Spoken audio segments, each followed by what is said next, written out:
claro. Você acabou de conseguir estragar o seu sabático, porque agora você vai ter mais coisa Vai pra trabalhar fazer. agora, decentemente vai Exato. trabalhar.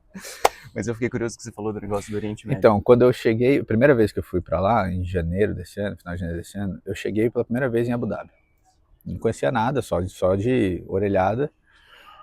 Cara, quando eu cheguei no aeroporto, o cheiro das coisas, a galera falando árabe, eu não falo árabe, mas na casa da minha avó... Você ouvia direto? Ouvia direto, então pescava várias palavras e tudo mais. Antes da minha tia-avó morrer, ela já estava muito velhinha, ela não conseguia mais falar português direito e tudo mais, então eu sabia lá que ela queria água, que ela queria ir no banheiro, queria levantar, essas coisas todas. Então, cara, quando eu cheguei, eu falei, cara, que estranho, sensação estranha, né, e tudo mais. Aí eu falei, cara, já sei, eu tô me sentindo em casa aqui. Porque aí eu comecei nos lugares, em Abu Dhabi, Aí eu peguei lá, aluguei um carro lá, né, porque é mais fácil, barato pra caramba. Aí eu fui pro hotel, cheguei no hotel, falei, cara, não é possível. O hotel tem o cheiro do quarto do meu avô, sabe? Tipo, aí eu ia nos lugares e falava, não, essa comida tem mais gosto da comida parecida com a da minha avó, não sei o que e tal. Eu tava muito à vontade, assim, muito à vontade. E aí olha que interessante, né, falando de como isso impacta os negócios em si. A minha primeira reunião lá foi no dia que eu cheguei, na tarde que eu cheguei. Eu fui no hotel lá, tomei meu banho e tal, não sei o que, fui pra reunião, com a CNBC Arábia. Isso pra Mantes? E aí, pra Mantes. Aí fui na CNBC Arábia, a gente é investido da Comcast NBC, então a CNBC faz parte do grupo, então eu fiz lá uma reunião com a galera na CNBC. E aí era um Emirati e um egípcio. Tem muito pouco Emirati, né, nos Emirados. É o que menos tem, né? É o que menos tem. São 11% da população, ou 15% da população, né? E aí ele falou, e aí, como é que é, não sei o que e tudo mais. Eu falei, pô, a primeira vez que eu tô aqui. Ele falou, como é que tu tá? Eu falei, cara, é uma loucura, parece que eu tô me sentindo em casa aqui. E contei assim, espontaneamente, né? Uma coisa mais de brasileiro, né? Ficar contando a vida pros outros que você não conhece. Não é exatamente a vida, mas é o trash talk de 5 minutos ali antes de começar. Aí ele falou, mas por quê? Eu falei, meu pai nasceu no Líbano, no caso da minha avó era assim e tudo mais. Aí o cara levantou da cadeira, me deu um abraço e falou assim, então você tá em casa mesmo. Cara, muda completamente a reunião a partir dali, né? Porque é um cara que eu nunca vi, de uma cultura que não é exatamente a minha, no final das contas porque tá no meu sangue. Porque tá puxada, total. Cara, a reunião foi outra reunião. Aí eu terminei, fiz a conversa com ele e tudo mais, estamos lá tentando avançar com um projeto lá na CNBC Arábia, na parte de notícias e tudo mais. Aí, beleza, fiz lá a minha reunião. Aí, na sequência, eu fui no Google, né? A gente é Global Partner do Google e eu tinha lá um papo com o Google em Dubai. Fui para Dubai no dia seguinte. E aí eu contei essa história pro cara que já era meu contato, que eu já tinha conversado com ele várias vezes. Ele é egípcio. Mora lá, mas é egípcio. Aí ele falou assim, Vini, preciso te contar uma coisa. Espontaneamente, usa isso em todas as suas reuniões aqui. Vai ser o seu icebreaker, né? Aí eu falei, ele falou, não, conta essa história, cara. Porque é legítima, é verdade, você não está inventando. E aqui, como em qualquer lugar do mundo, as relações comerciais são pessoais, elas não são institucionais, né? Eu acredito muito nisso, assim, os americanos inventaram essa retirada da institucionalidade do B2B, do business, né? Que é mentira, né? É uma mentira. Então, esses lugares onde isso é explícito, é muito mais fácil lidar. Entendi, então você precisa confiar em mim para fazer negócio comigo. Não vai acontecer em uma semana, não vai acontecer em 2 meses, vai levar 6 meses, 1 ano da gente conversando, tomando café, conversando sobre a vida e também sobre os negócios. Porque as pessoas precisam confiar umas nas outras. E, cara, eu acho que para nós, no nosso caso, empresas pequenas, que não tem uma placa que, no final das contas, não é que chega antes da gente, né? Ela só dá um nível de conforto pro cara do outro lado. Se der ruim, a placa tá me garantindo alguma coisa. Mas no final das contas, as pessoas fazem negócios entre pessoas, não fazem negócios entre empresas. E aí ele me falou isso, o cara do Google falou isso pra mim. Ele falou, cara, usa aqui, especialmente aqui nos Emirados, porque tem muito árabe não emirati, né? Egípcio, libanês. Na Arábia Saudita isso é muito forte, porque lá tem muito mais saudita do que estrangeiro. Sim. E o bairrismo é em pé, né? E a gente tem uma vantagem que o Líbano é simpático a todo mundo. Sim. Se a gente fosse um desregrado, ia ser um problema. E a minha família ainda tem um detalhe, que é libanês cristão, né? Mesma coisa. Ortodoxo. Mesma coisa. Então não tem essa parte da religião, não entra na conversa, porque a gente não faz parte dessa conversa, né? E, cara, de fato é essa história. E é legítimo mesmo, assim. Tanto é que a minha esposa Ela vem de família também, libanesa também, não? ela vem de família libanesa também, mais distante, mas vem de família libanesa. Quando a gente foi com as crianças agora em abril para lá, um dos lugares que ela mais gostou foi Riad. Que é meio incomum, né? Geralmente as pessoas gostam de Dubai, não sei o que e tal. Mas por quê? Eu gosto mais de Abu Dhabi, porque Abu Dhabi tem mais cara de cidade de verdade, né? Tem lá os prédios, tem lá as coisas, né? Menos artificial que Dubai, né? E eu não sou muito fã, assim, não é que eu não sou muito fã, eu acho super bonito, mas para mim a beleza dura 10 minutos, que é os super prédios, porque na prática você pode ter isso em qualquer lugar, né?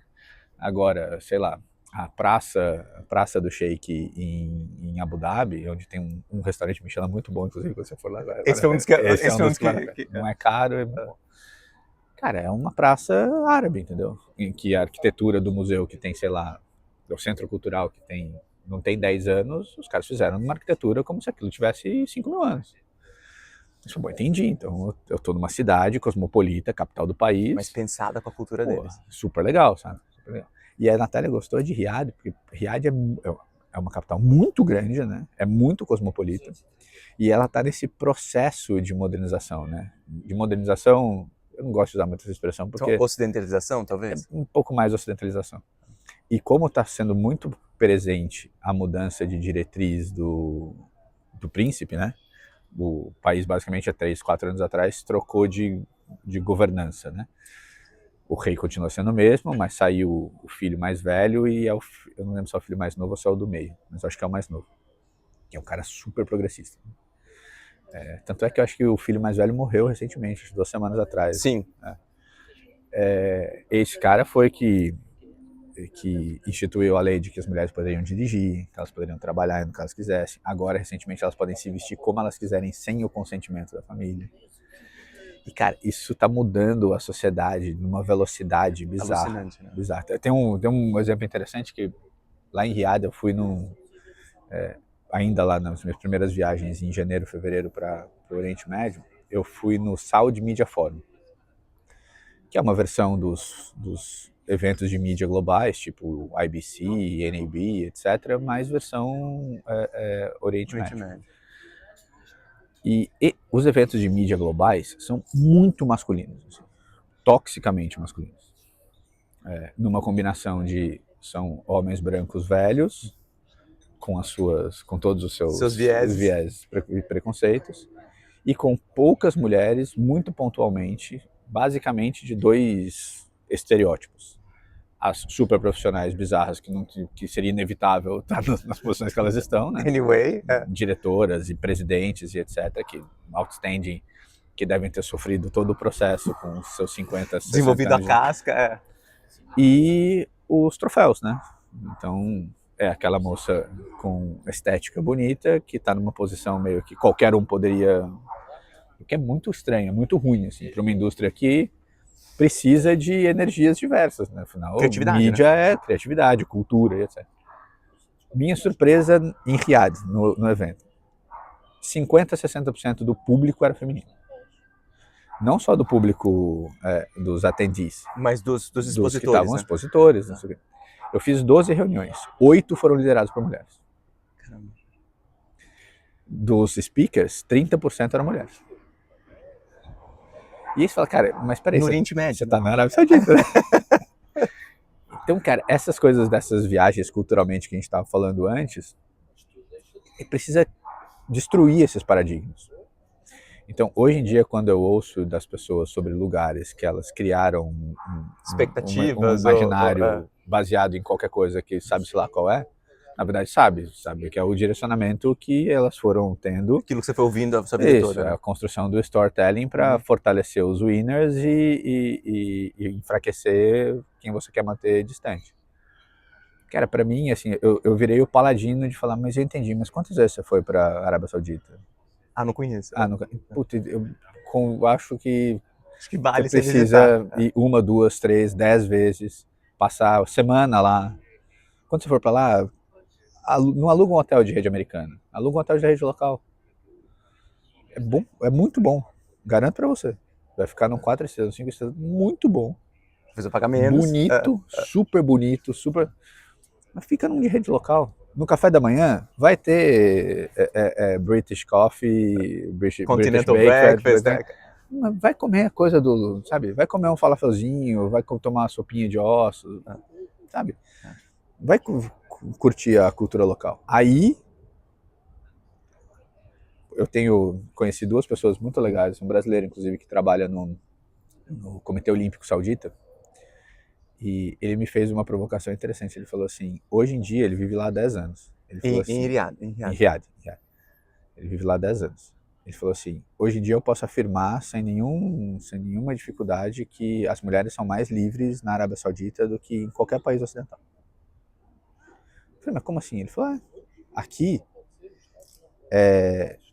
elas são apoiadas pelo rei e pelo príncipe a serem o que elas quiserem. Nos Estados Unidos, no Brasil, na Europa talvez seja um pouco menos. Talvez um meio termo, né? As mulheres se ferram o tempo inteiro em tudo que elas fazem. Elas têm que se estapear e cotovelar e encontrar o espaço e tem que ter as políticas. E aí a gente vai para uma discussão de tipo, tem que fazer porque é impossível essas coisas acontecerem sem ter naturalmente é impossível. E lá também era impossível. Lógico que está amparado por uma decisão real, né? Que tem um peso diferente. Mas o lance é esse. Não tem violência contra a mulher na Arábia Saudita. É óbvio que não tem. Porque a rigidez da lei é muito maior. Né? Então você deveria fazer isso no Ocidente. Putz, é mais complicado, é difícil, não dá para dizer isso. Mas o lance é esse. Eu conheço uma brasileira que vive entre Brasil e Arábia Saudita, que trabalha com esporte, inclusive. Cara, ela se sente em casa na Arábia Saudita, sendo uma brasileira, branca, loira, não sei o quê. Eu falo, cara, aqui sou super respeitada, faço o que eu quiser, do jeito que eu quiser, lidero as reuniões, faço os meus negócios. Ela é consultora independente, então, todo mundo me respeita a minha inteligência, respeita a minha formação. E esse movimento da indústria é muito interessante. Eu perguntei por um cara que estava comigo nesse evento, eu falei, cara, mas por que tem tanta mulher, né? Porque não é trivial, assim, você tem uma indústria... Tanto que aí uma indústria que reflita a distribuição demográfica do país. Ele falou, cara, sabe o que aconteceu? Quando teve a abertura da Arábia Saudita para o mundo, há uns 10 anos atrás, mais ou menos, as empresas aqui, os negócios aqui andaram para além das commodities, né, de forma geral. Então, muito serviço, muita interação com o exterior e tudo mais. E, obviamente, que a parte mídia, publicidade, etc., é importante para todas as indústrias. Faltou mão de obra. E teve um intervalo, um gap, em que não era trivial estrangeiros se mudarem para a Arábia Saudita. Porque se mudar para os Emirados, é ok. Então tá meio... sempre se pagou muito bem. E meio que viver em Dubai é meio que viver em Miami. Meio que viver em Singapura, meio igual. E viver em Riad ou em Jeddah não é exatamente essas coisas. Então era complicado levar estrangeiros. Então faltou mão de obra. Aí quando você olha para a tua população, quem são as pessoas que são mais preparadas intelectualmente, academicamente e tudo mais? Durante anos, as mulheres não trabalhavam. O que elas faziam? Especialmente as que eram mais num nível de vida um pouco mais alto. Fazer formação. Cara, a quantidade de mulher com mestrado, com 2 mestrados, com formações na Inglaterra, na Suíça, nas universidades sauditas, que são espetaculares, sabe? É isso, você tem mulher de 26, 30 anos de idade com 2 mestrados, especializada não sei o quê, em business, em mídia, em publicidade, em marketing, etc. Que foi estudar na Inglaterra, fez um estágio na BBC. Sabe? Foi estudar na Holanda, fez um estágio na Al Jazeera, agora ela tira de letra. Pô, né? Tipo... mole. E aí quem que você vai levar? O dinossauro que tá achando tudo meio ruim dessas mudanças acontecerem? Ou você vai levar a mulher que tá cheia de energia, salivando para fazer alguma coisa, né? geralmente com nível de vida maior, que tem filhos, mas os filhos estão bem resolvidos com a infraestrutura que o país permite ter. Pô, é isso. E aí o nível das coisas vão para um outro patamar. É isso, cara. Eu fiz 12 reuniões, 8 lideradas por mulheres espetaculares, assim, tecnicamente, abordando as coisas importantes, perguntando como é que as coisas poderiam acontecer e tudo mais, porque a gente faz um negócio muito diferente do que essa galera está acostumada, né? Que é olhar para os dados que ficam dentro do conteúdo. Então as interações são sempre tão boas quanto a capacidade do meu interlocutor de provocar aquilo. Exatamente. Putz, espetacular. Espetacular. Sabe? E aí, de novo, assim, eu até estava comentando com o pessoal das aceleradoras aqui de Portugal, que a gente tem interação tanto com o Unicorn Factor aqui em Lisboa, quanto com o Startup Leiria, que é onde a gente é incubado. Por que a gente não olha para o Oriente, sabe? Tipo, no sentido de interagir mais, não é, eles são melhores, eles estão na nossa frente. Não, cara, nós precisamos aprender como é que de ter mais essa troca, galera... né? Claro. O eurocentrismo, assim, tipo, é uma coisa que funciona super bem, porque a Europa é enorme, o mercado consumidor é grande, tem as diferenças culturais entre os países e tudo mais, mas meio que a gente sabe fazer negócio com o francês ou com o holandês, assim, sabe? Tipo, tem um caminho mais internacional de fazer. Esse processo de aprender como fazer negócios com o saudita, como fazer negócio com o chinês, nessa experiência que eu estou tendo agora de interagir mais com eles, exige da gente aprender como é que aquelas coisas acontecem há algum tempo, né? E no caso dos países orientais, no Oriente Médio e nos países orientais, esse tempo são no mínimo séculos. Sim. Tipicamente milênios. Sim. Mas no mínimo séculos. Sim. Sabe? Então, cara, eu tenho ficado tão impressionado com o jeito de fazer negócios e desenvolver coisas na China. Hoje em dia eu me impressiono muito menos com as coisas tecnológicas mesmo, porque como a gente é muito inserido nessa indústria, acho que eu me impressiono menos com o robô dançarino, com aquele que dobra a roupa, coisas desse tipo. Mas me impressiona muito o jogo que está sendo jogado na China há 100 anos, de estrutura de desenvolvimento de negócios, de estrutura de desenvolvimento de ideias, de empresas, de patentes, de sei lá o que. Porque a linha de produção, de criação, cara, de... não é essa a lógica. A lógica, eu sou economista, né? Então, para mim é mais fácil tentar entender como é que o viés econômico me ajuda a explicar o que eu estou tentando observar lá. Basicamente, o que eu vi lá? Enquanto o seu produto não está pronto para ir para o mercado, toda a necessidade de recursos, eu não vou nem chamar de investimento, ela não faz parte do teu cap table. Ou seja, não exige ROI para quem botou o recurso. Tá? É uma lógica muito subversiva para quem viveu o modelo europeu-americano a vida inteira. Sim.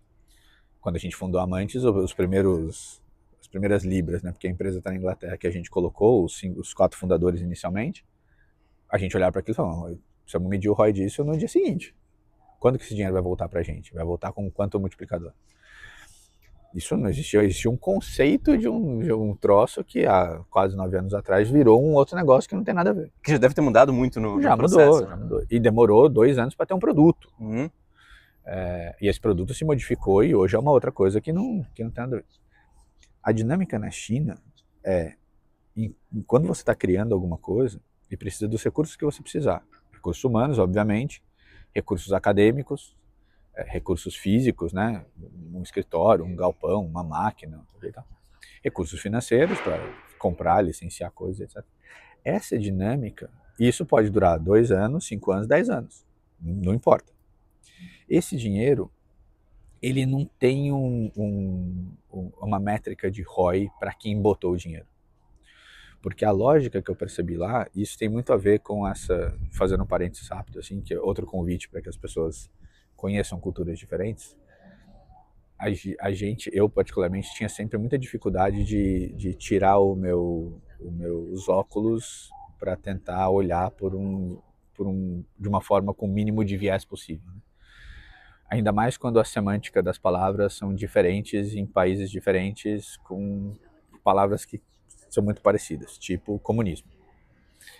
O comunismo europeu não tem nada a ver com o que o chinês chama de comunismo. Eu acho que, inclusive, até as palavras etimologicamente nas suas línguas têm raízes diferentes. Mas como a gente não... Eu não falo... Eu não sei nem em qual chinês foi escrito o termo comunismo. Mas, assim, grosseiramente, a minha percepção, né, não é uma verdade, mas a minha percepção, é que não é um direcionamento político. É um direcionamento de Estado. Então, o Partido Comunista Chinês, o comunismo tem a ver com o que é comum a todos. Uhum. E não com esse viés que a gente acha que é o comunismo, ter o Estado como sendo o dono de tudo. Então, assim, é completamente distorcido falar, mas aquele comunismo chinês é um capitalismo que não tem esse conceito. Esquece esse negócio que você... Já parte de um ponto diferente. Né? A gente aprendeu por um viés eurocêntrico que funciona para a gente explicar a história da Europa, para explicar um pouco como é os Estados Unidos, como é a América Latina. Mas assim, esquece, não é esse o jeito de olhar. E eu não sei nem se a gente sabe o jeito de olhar o outro, sabe? Então, a tentativa, o esforço, porque não é fácil, de tentar tirar esse viés da visão eurocentrista, para tentar só observar, sabe? Então, entendi, mas então como é que funciona? Não, o dinheiro para fazer isso aqui, os recursos, não vou nem chamar de dinheiro, os recursos para fazer isso aqui, vão aparecer. Da onde? Não importa. Pode ser da aceleradora, pode ser do instituto de pesquisa, pode ser da universidade, pode ser de um financiamento público, pode ser de um milionário que quer botar um dinheiro, pode ser o seu, se você tiver. Eu só não entendi. Então, aí eu gastei... Vou usar um exemplo real de uma empresa com quem eu conversei lá, das 2 vezes que eu tive lá esse ano. Faz 8 anos e pouco que o cara está desenvolvendo um produto. Não está pronto. Não foi para o mercado, tem 0 de receita. Ele tem 400 funcionários. Só, mas como é que é esse negócio? Como é que você está de pé? Como é que você está de pé? Porque o meu produto não está pronto ainda. Entendi, mas daí você produziu o quê, né? Quanto você gastou? Ele falou assim, eu não sei exatamente quanto eu gastei. Aí eu vou pro meu economês, tá? No primeiro dia que ele montou esse negócio, ele apresentou um plano. Há 8 anos atrás. Há 8 anos atrás. Nesse caso foi para uma aceleradora. Em Shenzhen. A aceleradora aprovou o projeto dele e trouxe os recursos que ele... ajudou a trazer os recursos que ele precisava. 2 professores de não sei o que, uns estagiários, programador, um espaço, porque o negócio que ele está fazendo é físico, é um equipamento. Precisava de um espaço para o cara poder desenvolver. A parceria com as manufaturas que poderiam fazer os protótipos para ele e tal. Quanto custou isso? Por que não importa? Porque, economicamente, se você colocou esse dinheiro na economia, ele volta para a economia. Então, se eu paguei um salário para um programador, esse salário volta para a economia. Volta para o imposto. Não. Ele volta para o... né? Óbvio, esse dinheiro circula. O principal fator de desenvolvimento econômico é a velocidade de circulação do dinheiro. Não é a quantidade de dinheiro que existe. Crescimento econômico é uma quantidade de dinheiro. Desenvolvimento econômico é a velocidade de circulação do dinheiro. Então quer dizer que o founder ficou milionário nos primeiros 8 anos? Mas claro que não. Ele não fez nada até agora. Então segura a onda. Né? É meio que não é uma regra, mas é como se fosse um acordo social. Vamos imaginar que o lifestyle em Shenzhen custa $30 mil por ano. Esse founder vai receber 40. Vai viver bem, mas não vai andar de carro importado, não vai viajar de executiva pelo mundo. Provavelmente durante esses 8 anos ele deve ter feito 3 viagens a trabalho para fora da China. Trabalhou igual um maluco, os founders. E aí como é que você remunera as pessoas? Pelo salário daquela posição. O professor, pelas horas que ele aplicou à universidade, da mesma maneira. Bom, entendi. E aí esses recursos? Parte veio da aceleradora, parte veio de um financiamento de um banco regional, parte veio do próprio distrito, que tem um budget de fomento. Mas esse cara foi lá e rasgou um dinheiro, não tem essa história de rasgar o dinheiro. Porque se o princípio do comum é o precursor a tudo que você faz, ele falou, bom, legal, então ele não produziu nenhuma linha de receita, porque o produto dele não está pronto ainda. Legal, o que ele produziu? Escreveu 30 artigos científicos, dos mais diversos que você pode imaginar, o circuito assíncrono de sei lá o que, porque ele precisava de baixa latência do laser que ele está usando para não sei o que. Que eventualmente ele patenteou, que eventualmente ele... Tem 3 patentes.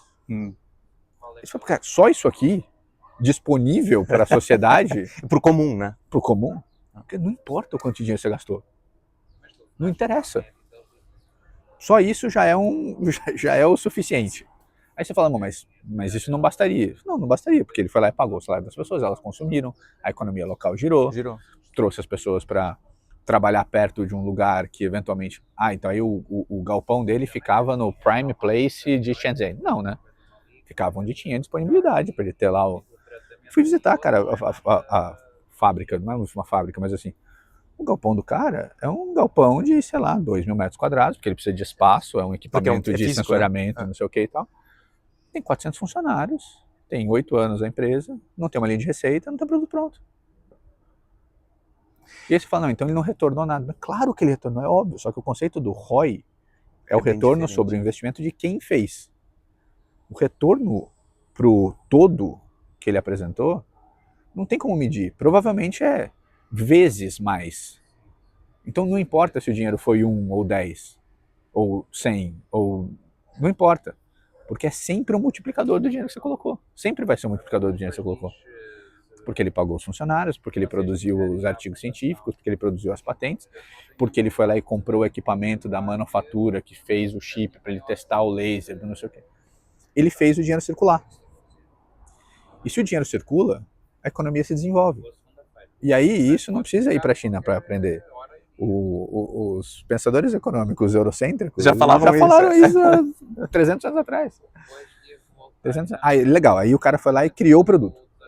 Produto ready to market. Mais 5 anos, sei lá. Ready to market.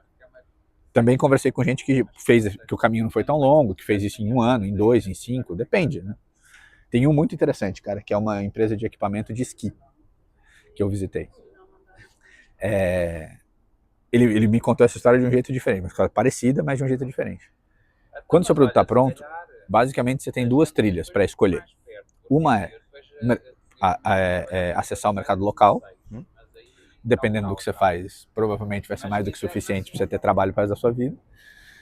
Público consumidor, fidelizar. Depende do que você vai fazer. Tipo, esse equipamento de esqui, mesmo na China, não local, é tão... né? Ou escolher uma trilha de globalização. Não é de internacionalização, é de globalização. Na trilha local, você faz um caminho de empresa normal. Você precisa de financiamento, você precisa de investimento, você vai buscar um VC, você vai buscar uma linha de crédito num banco. Cara, operação de uma empresa igual a qualquer outra, né? Se você for para a trilha de globalização, você tem todo o suporte do ecossistema chinês para ir para fora. Mas a estratégia de globalização você só sai daqui para liderar o seu mercado. Quer dizer, não é para você voltar com o segundo lugar, né? Não é para você ir lá ver como é que é, entendeu? Vou lançar meus equipamentos de esqui nos Estados Unidos dominar o mundo, né? E vou faturar $100 milhões porque é bom pra caramba faturar $100 milhões, 200 milhões de dólares. Não interessa. Você vai ser o maior dos Estados Unidos. Você vai ter o maior market share, você vai ser o cara que mais vende, você vai ser o cara que tem maior presença. Esse cara escolheu essa trilha. Tá? Então ele tá nesse processo de... Eu visitei o cara em março. Em março, ele tinha ido para os Estados Unidos, acho que no meio de 2025. Ele já tinha ele já era o segundo em market share no equipamento de esqui que ele vende nos Estados Unidos.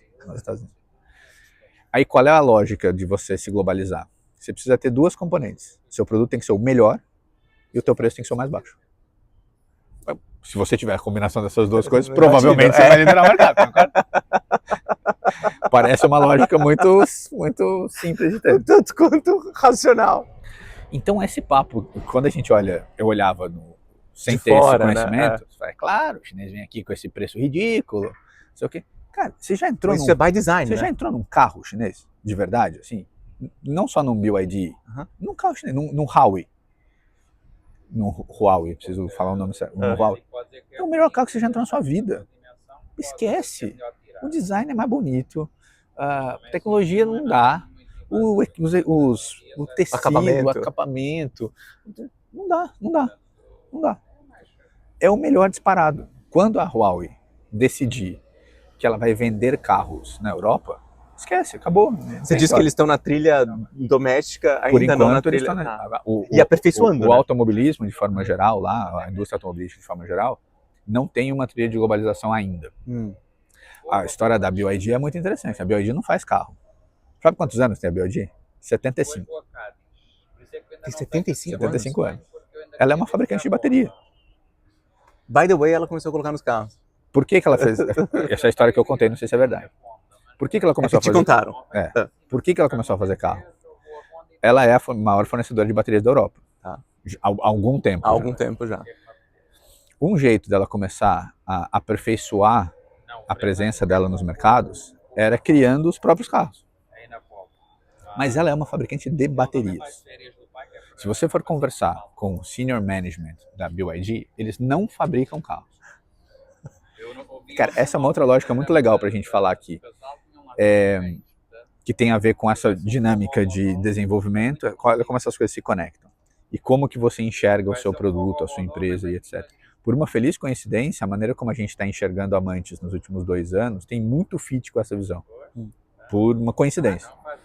Sem ter sido inspirado nisso.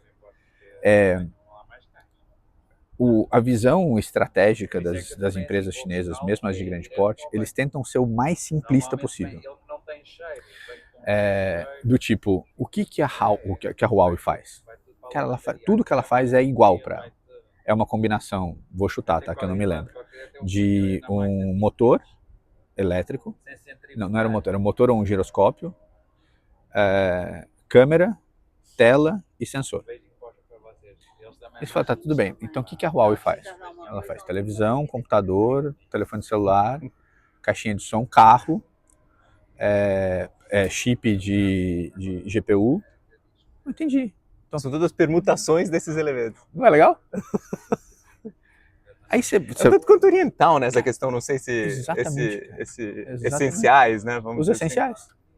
Aí sabe o que acontece? Por que a coisa Por que aquela lógica do começo funciona quando você tem um pensamento, quando a empresa está... Esse mesmo pensamento quando a empresa está madura? Porque a Huawei não fabrica um carro.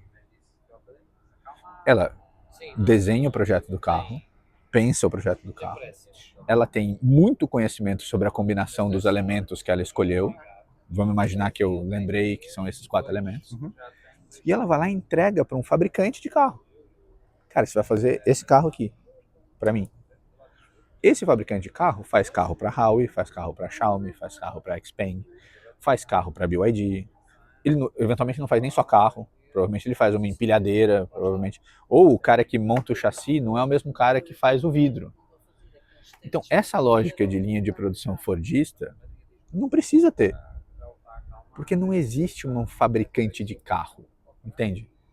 Existem os especialistas nos componentes e eventualmente os especialistas nas combinações. Isso, e as empresas são as lógicas dos elementos.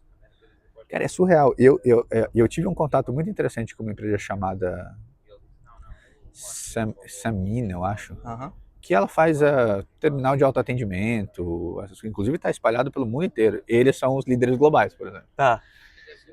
Eu fui visitar o escritório deles e tinha um showroom, assim, com tudo que você pode imaginar, sabe? Terminal de autoatendimento de hospital, POS de pagamento, controle de estoque por sensoriamento e RFID, caixa automatizado dos supermercados. Que mais tinha de diferente? Check-in automático, igual a gente vê hoje um monte na Europa, tudo deles. Tudo. É uma empresa de hardware, só faz hardware. O que eles fazem de hardware aí é outra conversa. Né? O que eles fazem de hardware? Aí eu falei para eles, nossa, mas deve ser difícil vocês terem, sei lá, 3.000 SDKs aqui, né? E a diretora de marketing que estava acompanhando a gente falou assim, não, mas a gente só faz uma coisa só. Cara, tô num showroom, tinha 200 produtos diferentes. Não, a gente faz uma coisa só, tela, sensor e câmera. Como você vai usar isso são outros 500, né? Mas... Aí eu olhei para os equipamentos dela assim, cara, falei, entendi. Então tá, o totemzinho que faz o check-in no hotel é uma tela, tem uma câmerazinha e deve ter e tem o sensor porque você faz o NFC do cartão. Tem um sensor lá, tem que ter um NFC. O terminal de atendimento do hospital é um totem. Mesma coisa. Com a câmera. Para você pedir no restaurante. O POS do controle do estoque é uma telinha com uma câmera para você fazer o gasto com um sensor de sei lá o quê. falei, pô, entendi. Aí eu perguntei pra eles, falei, mas onde é a fábrica de vocês? Ela falou, não, é em vários lugares. Eu não vou fabricar em Shenzhen e entregar em Pequim. Do outro lado. São 3 mil quilômetros de distância. Lá em volta de Pequim tem um fabricante que faz o fabricante. Não é a gente que faz. Isso muda de um nível a lógica de fazer as coisas. Por quê? Porque daí paradigma completamente diferente. Porque daí você tem uma indústria muito forte. Muito forte. Porque o fabricante de sensor faz sensor para 5 mil clientes, 10 mil clientes. E não é um fabricante de sensor, é uma dezena de fabricantes de sensor. Entendeu? Porque na prática o sensor do carro da Xiaomi é meio parecido com o do POS que escaneia. É meio commodity, né? Entendeu? Por que a Xiaomi vai fabricar o troço do sensor? Não tem sentido. E aí a gente volta para o nosso eurocentrismo. Nós aprendemos esse troço de vantagem competitiva há 500 anos atrás. E não saímos desse disco ainda, né? Não. O meu pai trabalhou na Volkswagen 20 e tantos anos. Cara, a linha inteira de produção da Volkswagen era na Volkswagen. Aí tinha uma coisinha que. Aí quando teve a terceirização, nossa, eu queria morrer aqui, a terceirização. Não tem sentido. Aí você pega todos os seus fornecedores e arruma um jeito de todos eles estarem em volta daquela super fábrica, não sei o que. Que sentido tem? Aí, por qualquer coisa que aconteça, você decide mover a sua fábrica dali para outro lugar. Você ferra a vida de 50 empresas. 100 mil trabalhadores. Que lógica é essa, cara? Por que a Volkswagen não se foca em fazer os projetos, os motores, sei lá, e aí ela vai lá e entrega para alguém fazer. E pode fazer carro, pode fazer uma bomba, pode fazer... Por que não? Se a gente for pensar, né, as empresas internacionais, europeias e americanas mais fortes são as que têm um pouco esse conceito. Por exemplo, Siemens, General Electric. Não tem um produto, né? Você fala, por que a Siemens faz ressonância magnética, telefone celular e... Porque é meio que a mesma coisa. Meio que a mesma coisa. GE também. A Rolls-Royce. Com as turbinas, né? Meio que a mesma coisa, assim. Você precisa ter um troço no nível de excelência que provavelmente é ter muito, muito claro quais são os elementos e que tipo de elementos você quer e o design de como combinar essas coisas. Aí quer dizer que é mais... A interdependência entre o modelo de negócio faz com que você não isole o teu fornecedor como sendo alguma coisa menos importante do que você. Porque se o cara que forneceu o robô para a empresa que solda o chassi do carro da Xiaomi, ele é tão importante quanto a Xiaomi. É parte integrante da Porque se aquele robô não existir, a solda não vai ser perfeita, o chassi não vai acontecer e o carro não vai acontecer. Você sabe que eu vi você falando, completamente viajado aqui, mas eu tô ouvindo você falar dessa questão de ser meio que uma teia, muito mais do que uma cadeia bonitinha. Uhum. E eu fiquei pensando, sei lá, da medicina chinesa versus a medicina ocidental muito mais alopática, né? De, você tem um especialista, de curar, de curar a doença, ao invés de fortalecer o corpo para não ficar doente. Mas como um todo. Não é dessa forma, esse negócio mais holístico versus especializado. Exatamente. E talvez tenha um pouco dessa lógica aqui também. Acho que sim, cara. Porque eu acho que isso está permeado pela sociedade, sabe? Sinceramente, acho que não foi trivial. Acho que o processo de transformação na China, eu até quero entender mais como é que isso decorreu nos últimos 100, 200 anos. Eu acho que tem aí percepção pessoal com um viés de alguém que gosta muito de política e etc e tal. Faz uma baita diferença você ter uma clara distinção entre o que é Estado e o que é governo.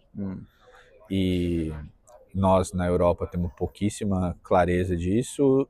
Na América Latina, nos Estados Unidos, não temos nenhuma clareza disso. Para a gente, essas duas coisas são a mesma coisa. E isso se eu tivesse que elencar o maior dos problemas de gestão pública, esse é o número 1. O segundo é tráfico de influência. Mas o primeiro... Que vem do primeiro, né? Geralmente por não saber o que o governo quer Estado. Então, cara, assim, o plano de Estado, ele não dá para mudar ele no intervalo de décadas. Você muda ele no intervalo de séculos. Porque desenvolver um Estado uma noção de nação, uma noção de... É um troço de gerações. E precisa ter um acordo social entre as gerações. Provavelmente na China o que aconteceu foi isso. Há 30 anos atrás, há 40 anos atrás, 50 anos atrás, há 70 anos atrás, algumas gerações foram sacrificadas para que a geração seguinte pudesse ter um design diferente, para que a geração seguinte pudesse ter um design diferente. Entendeu? E aí, qualquer acordo que fossem fazer comigo para que a geração dos meus filhos fosse melhor do que a minha, provavelmente eu ia aceitar. Provavelmente eu ia aceitar. Não tem... Olha, você vai se ferrar, você vai ser um trabalhador robótico, você vai trabalhar 18 horas por dia fazendo um trabalho insalubre. Mas seus netos... Mas os seus filhos já vão fazer faculdade, serem mais instruídos e talvez provavelmente eles vão escolher se eles vão apertar parafuso ou desenhar circuito. E aí os seus netos podem ser os caras que são os donos das fábricas de circuitos e de qualquer coisa. Cara, e eu acho que esse processo aconteceu e dá para revelar muito isso. A China não fabrica mais roupa. Ela não fabrica mais praticamente nada de manufatura de baixo valor agregado. Nada. Ah, mas há 20 anos atrás, há 30, sei lá quando temporalmente. Claro que ela fazia isso, porque não tinha como. O pedágio que pagaram. Além do pedágio que pagaram, você não tinha massa crítica para... Não tem como você sair do plantador de arroz para... Fabricante de circuito integrado, né? Um data center espacial. Não tem esse salto. Né? E não só de modernização, mas assim, da plantação de arroz que o cara fazia com a mão para um troço operado por robô, inteligência artificial e satélite. Não dá para você fazer isso em uma semana, em uma geração. É impossível. Então você fala dessa questão do pacto generacional ou esse acordo. E assim, a China não deixou de ser um país agrícola porque virou um super país moderno e tecnológico. Não existe isso, cara. É o maior produtor de um monte de commodity agrícola do mundo ainda. Muito mais especializado do que era antigamente. É legal essas histórias, cara. Tem um baita amigo que mudou para a China faz um ano, trabalha na Ambev. Ele faz logística de fornecedores. Pô, cara, as histórias com ele são espetaculares. Ele mora lá em Xangai e a dinâmica deles com os fornecedores para a Ambev, fornecedor, cara, agricultor, né? Fornece para a Ambev, você fornece cevada, né? Cevada, malte, trigo, sei lá. essas coisas. Ele falou, cara, o nível de conversa é como se eu estivesse conversando com a indústria de inteligência artificial, é a mesma coisa. O fabricante. Né? Claro, é lógico que é. Eu estou conversando com o cara que mais entende... O papa da cevada, vamos dizer assim. Do processo de produção, da tecnologia, do negócio, Mas isso não aconteceu em uma semana, em uma geração. Provavelmente esse cara, ou essa família, ou essa região, em algum momento essa casta, né? Porque já foi mais ou menos desse jeito, não era exatamente casta, mas já foi assim. Deve produzir malte ou cevada há 300 anos. Nos últimos 100, aquele troço mudou completamente. Entendeu? E essa é outra coisa de uma distorção do storytelling estilo americano que a gente ficou viciado, né? De achar que, nossa, mas de repente apareceu a inteligência artificial. Cara, meu primeiro experimento de inteligência artificial foi em 1950. Você acha que veio com o GPT? Sabe? 3 anos atrás. Né? Alguém descobriu, foi uma eureka? Tipo, essa história de descobrir as coisas como se fosse um... Pô, caramba, cara. Pra mim é quase um sinal de desrespeito aos cientistas que passaram 70 anos estudando esse troço. E aí um grupo foi olhando para a parte mais linguística, além da parte matemática, e aí os modelos de linguagem começaram a ganhar dinheiro. Fizeram alguma coisa B2C, e aí que é o público... Aí são business. Né? Exato. Entendeu? Mas é que esse lado mais... Isso que eu ia até te perguntar agora que você começou. Eu não tô querendo te interromper, porque eu tô estudando de graça aqui. Mas a primeira coisa, agora que você começou a falar da empresa que ficou 8 anos e meio para tentar achar o produto ainda não achou, mas nesse processo já produziu patente, nesse processo deu emprego, isso e aquilo. Eu sinto que a nossa lógica ocidental, ela é muito mais curto-prazista. A gente acha que o longo prazo são 5 anos, que o longo prazo são 10 anos. Voltando para o papo da discrepância entre Estado e governo, né? É muito interessante quando a gente pensa dessa maneira, porque vamos imaginar que a gente tenha, para o nosso país, para o Brasil, a gente tem um plano de país. Esse plano não pode pensar um país em 5, 10, 20 anos. Tem que pensar esse país em 200. Porque o país vai estar lá em 200 anos, concorda? Gosto de você ou não, é? Nós não vamos estar, você não vai estar. Eu até adoraria, mas provavelmente não vou estar. É muito difícil você fazer isso. Então, a simplificação da realidade te ajuda. Você não sabe se essa xícara vai existir daqui a 100 anos, com essa cerâmica e tudo mais. Você fala, não, entendi, mas as pessoas vão se alimentar, vão beber, vão respirar. Então, nós precisamos entender quais são as macro diretrizes desse troço. E aí, de tempos em tempos, a gente renova as diretrizes. Mas a direção do país move muito pouco. Né? Aí, como é que você executa isso? Aí você executa no governo. Mas percebe que se a gente olha por essa lógica, vamos tentar meio que imaginar como é que isso se deu lá na China nos últimos anos. E é meio estranho falar isso porque eu conheço pouco da história, mas assim, não dá para dizer que o estilo de gestão do atual presidente é parecido com o do último. E é muito diferente do de 50, 70 anos atrás, né? O mais sanguinário e hardcore e algum outro mais progressista, internacionalista. Mais aberto, né? Simpático, inclusive fisicamente. Fisionomicamente. Né? Estilo de gestão. Um pouco pela modernização, em grande parte pela globalização, né? O Mao certamente não tinha exatamente o mesmo nível de interação global que o Xi Jinping tem, né? Então, não estou defendendo o Mao Tse Tung nem... Mas contextos diferentes. Contextos diferentes. Um parênteses interessante que me chama muita atenção, isso no Oriente como um todo, mas na China isso é muito evidente, assim. Se você for visitar o templo do Confúcio, tem em alguns lugares da China, eu fui visitar o de Pequim. Conta a história brevemente a história de um professor. Bom, primeiro que é um templo para um professor, né? Que é um negócio que já revela muitas coisas sobre a sociedade. O que eles valorizam, né? No Brasil a gente deveria ter um templo pro Paulo Freire, um templo mesmo, sabe? Igual é uma igreja, igual é um lugar para contemplar o que esse cara fez pelo mundo, né? E alguns outros, vários pensadores que o Brasil teve. Mas tem lá o Confúcio.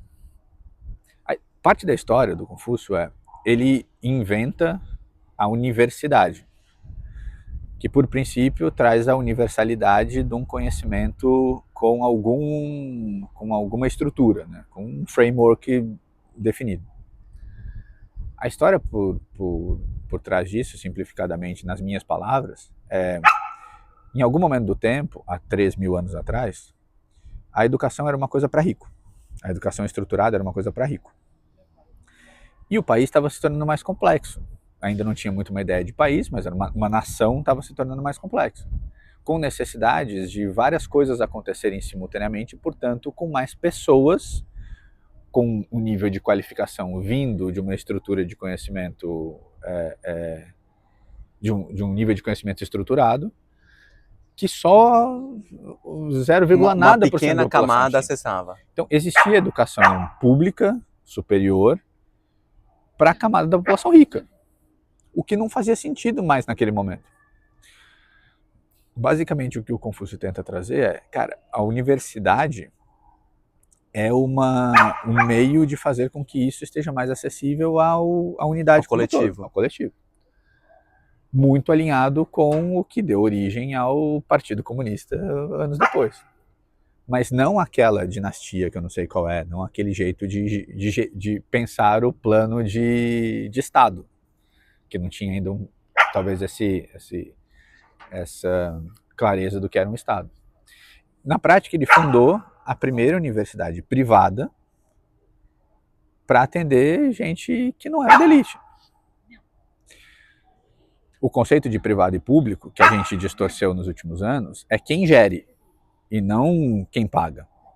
Era uma universidade privada porque não estava ligado ao governo, ao Estado, né? Naquele momento, a dinastia. Então, por isso era privada, porque era gerido por um grupo de professores em que ele era a figura principal. E era gratuita porque era pra gente que não tinha dinheiro para pagar. não tinha nem dinheiro. Que era justamente o rompimento daquele paradigma Isso. que era a universidade até ali. O que a história lá conta é que ele apresentou isso para a dinastia. Cara, nós precisamos criar aqui um negócio para que a população esteja Se mais... eduque, se capacite. Se capacite. Os conceitos, né, do Confúcio eram muito parecidos com o que hoje a gente valoriza na educação de excelência, né? Pensamento crítico, pensamento lógico, comunicação, expressão, música, né? Tudo que a gente acha que é o high-end da educação, 3.000 anos atrás o cara descreveu como o desenvolvimento da sociedade. Que inclusive foi muito combatido dentro da China durante 2 milênios, basicamente, até que isso volta agora no século XX, né? Aí a descrição que tem no templo dele é: Confúcio fundou a primeira universidade privada da China. Provavelmente a primeira do mundo, né? 3.000 anos atrás o cara fez isso. Mas a falta de conhecimento sobre o todo não permite, na lógica chinesa, a dizer que aquilo é a primeira do mundo. Nossa, que interessante esse conceito. Cara, se eu não sei o que estava acontecendo 3.000 anos atrás no mundo inteiro, eu não posso assumir isso. Para efeitos da China, foi a primeira. Na China, com o conhecimento que eles tinham ali, o resto eu não sei dizer. É completamente diferente da lógica do World cara Champion americano. Exatamente. O cara ganhar MLB e vira campeão do mundo de beisebol. Você fala, mas você jogou contra todo mundo do mundo? Não, joguei aqui com os brothers. É quase sol e lua, né? Eu fui campeão taubatiano de botão. Eu poderia me dizer que eu sou campeão do mundo de botão. É surreal, entendeu? É surreal. Isso faz deles menores. Não, cara, não. Só põe as coisas um pouco mais nos lugares. Pé no chão, né? Porque que vantagem tem você ter sido o primeiro do mundo ou da China? Porque isso não importa na prática. Para todos os efeitos, o mundo deles é aquele, né? Aí, essa conexão que eu ia fazer. Cara, eu tô sendo muito combativo com essa história de ficar degladiando a China com os Estados Unidos, não sei o que. O nego tá jogando outro jogo, entendeu? E eu acho que tem essa interação global tá acontecendo via uma forma muito míope nossa, eurocentrista de olhar, sabe? Vou usar um exemplo moderno da nossa indústria aqui para ilustrar isso. A diretriz o plano de Estado é centenário. Mas a cada 2 anos eles apresentam o plano quinquenal. Exatamente, a cada 2 anos. No plano quinquenal, no último plano quinquenal, nos últimos, na verdade, eles apresentaram uma das diretrizes chamada AI Plus Initiative. O foco de inteligência artificial na China é AI aplicada à realidade, aplicada à indústria tradicional, aplicada às coisas do dia a dia. Eles não têm interesse institucional de estarem à frente nos modelos de fronteira ou nos modelos fundacionais e etc. Não tem esse interesse. É explícito. O Xi Jinping, no lançamento do AICO, do Acordo de Colaboração dos BRICS, agora, há 2 semanas atrás, inclusive eu estava lá e ouvi isso, reforçou isso novamente. Aí você olha para... Essa é uma competição que eles não estão jogando. Não vão participar. Não me interessa ter o super modelo LLM, não sei o que. Não me interessa esse assunto. Aí você fala, legal, então vamos pegar os top 10 modelos do mundo. 6 são chineses. Mas não tô entendendo.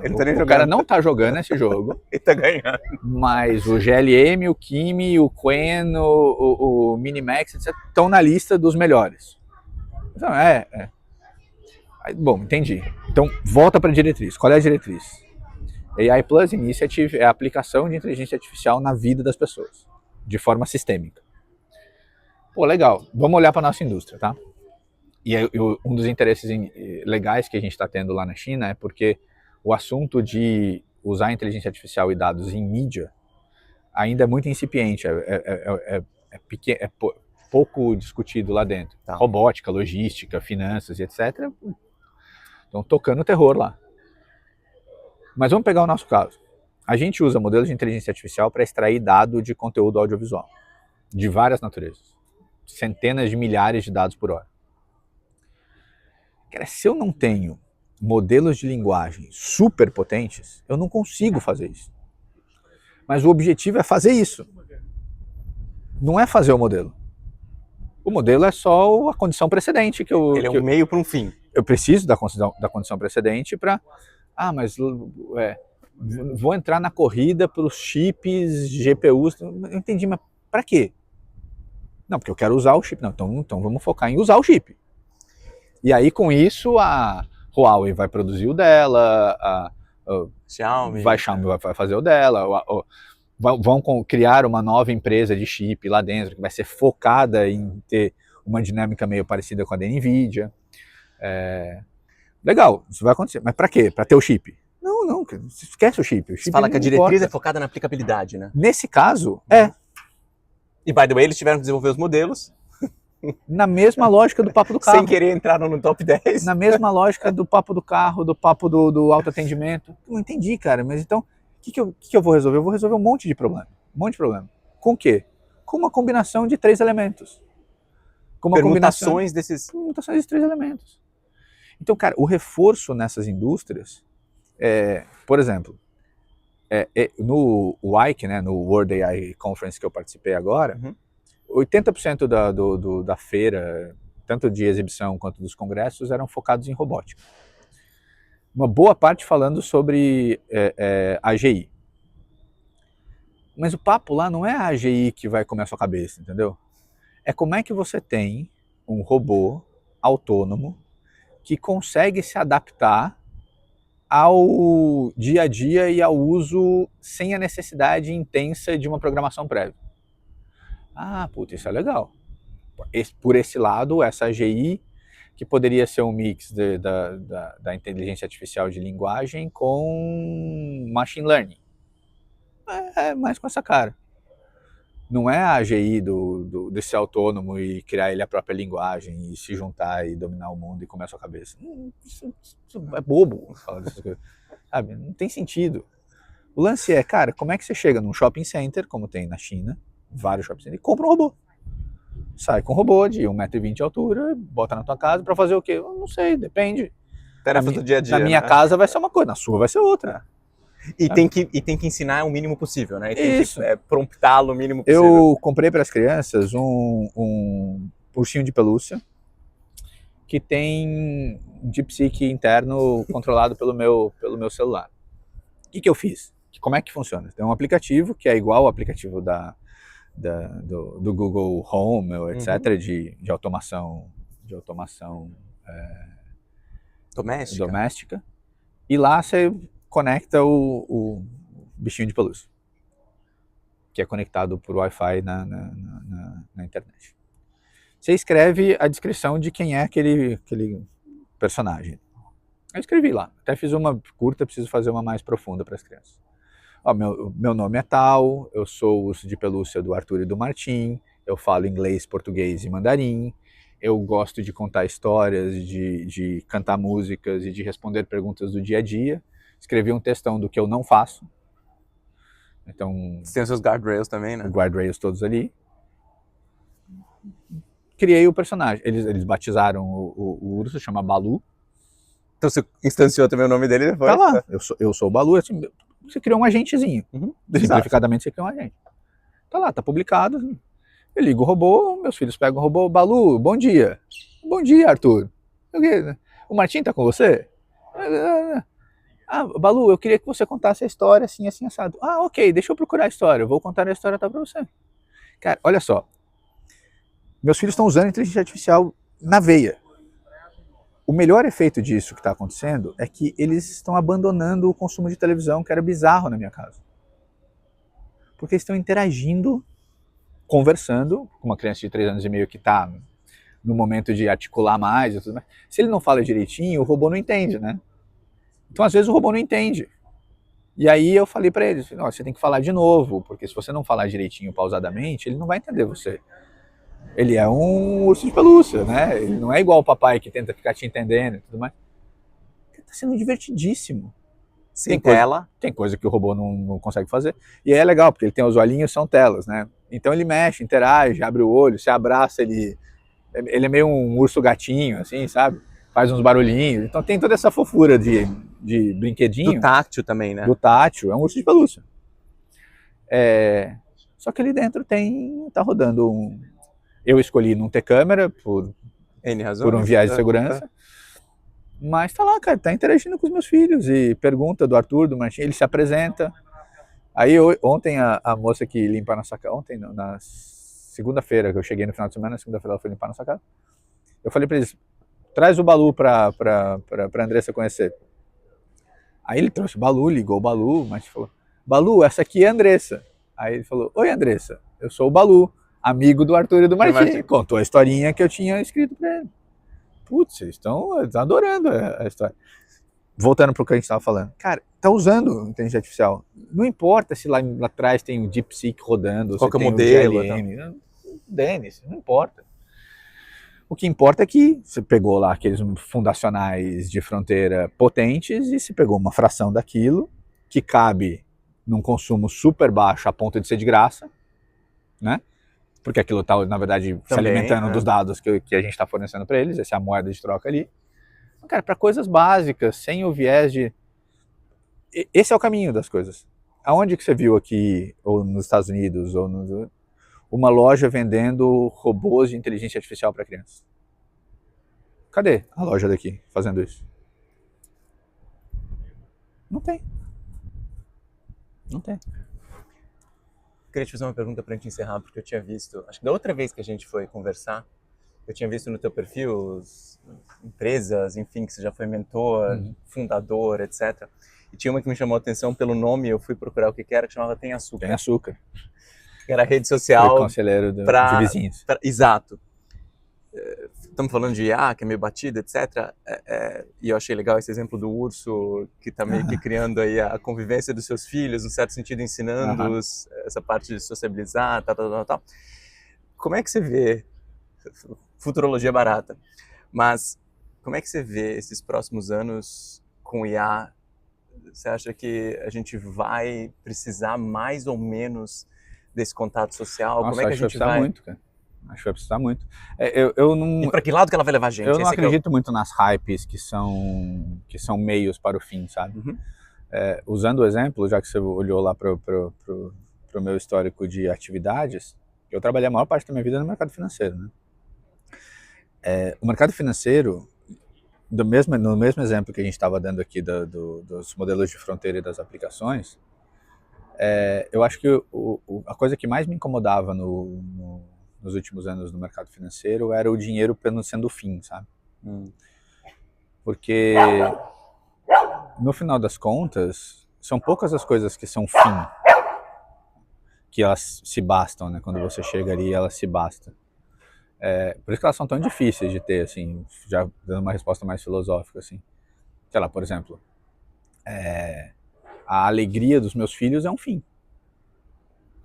Porque acabou, depois daquilo... Você não quer um pós, né? Ou seja, filosoficamente é que isso mata um pouco o modelo de que tudo deveria ser utilitarista, né?